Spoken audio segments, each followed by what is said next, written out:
This is what my car used to sound like, but today we're doing something very exciting because in here is a GFB blow-off valve, and for the past couple of months I've been trying everything to make my car louder. I've put a screamer pipe on my car.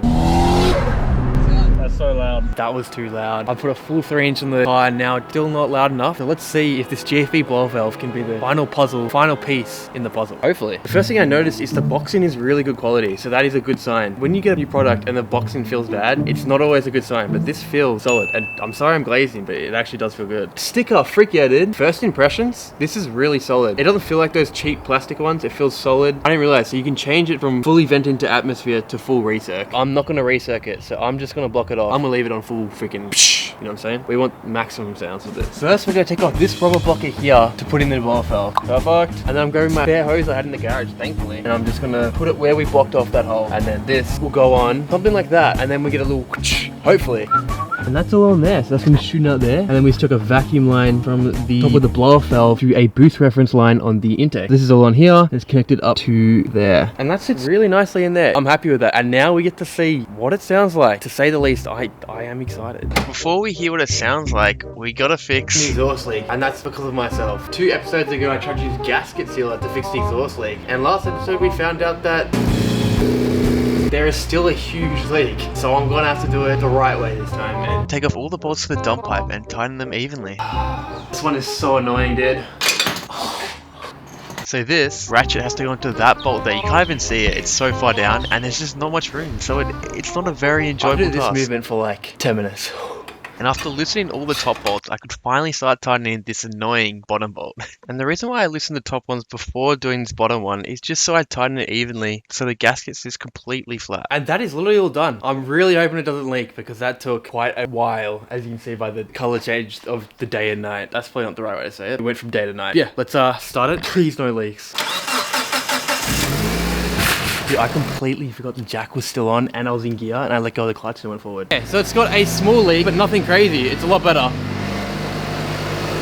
And just to make sure, I just went over all 5 bolts again to make sure they're all tight to eliminate the majority of the leaks. Well, that's a lot better. You might have noticed last episode or the one before, I have an O2 code and I think I know why. Because last time I had to dump out, I had to cut the second off so I didn't like wreck, you know? It like randomly goes on and off the O2 code. And I think the metal's touching and maybe like the connection's going. To be honest, I have no idea how it works, but I feel like 2 different signals touching each other, not good. So I'm going to wrap that up on tape and then shrink wrap it and see if that fixes it. I found what happened. So when I was doing them up, this one came off. That's a bad crimp. So let's just chuck that back on and then the leak should be gone. I mean, leak? No, O2 sensor. Check engine light should be gone. This should be a solid crimp. Go do the pull test. That's good. That's all in. Please no more code. Let's see if it goes away. It's gone. It's freaking gone. Let's go. Cool. Okay, first time hearing it.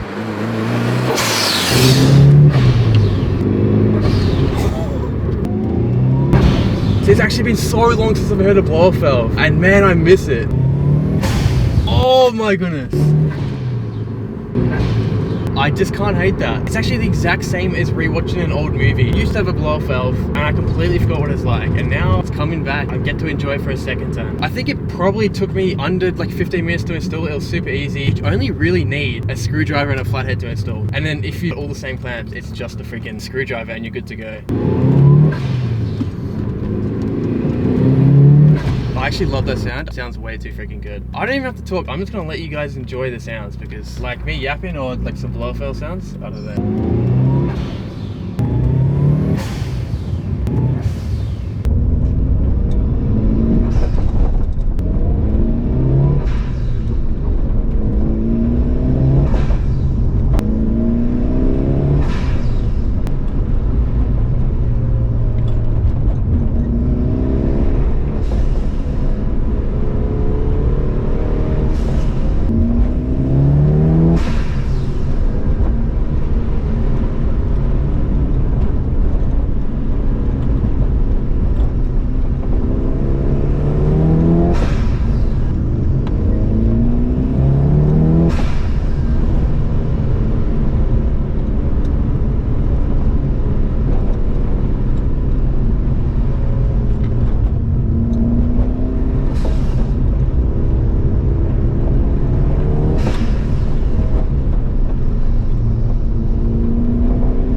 yeah, that is the TMS Respons blow-off valve from GFB. And man, I'm not even capping, it's so much louder in real life. The camera does not give it justice. And you can also change how loud you want it. But I like the loudness of it, which is good. So I'm definitely keeping that.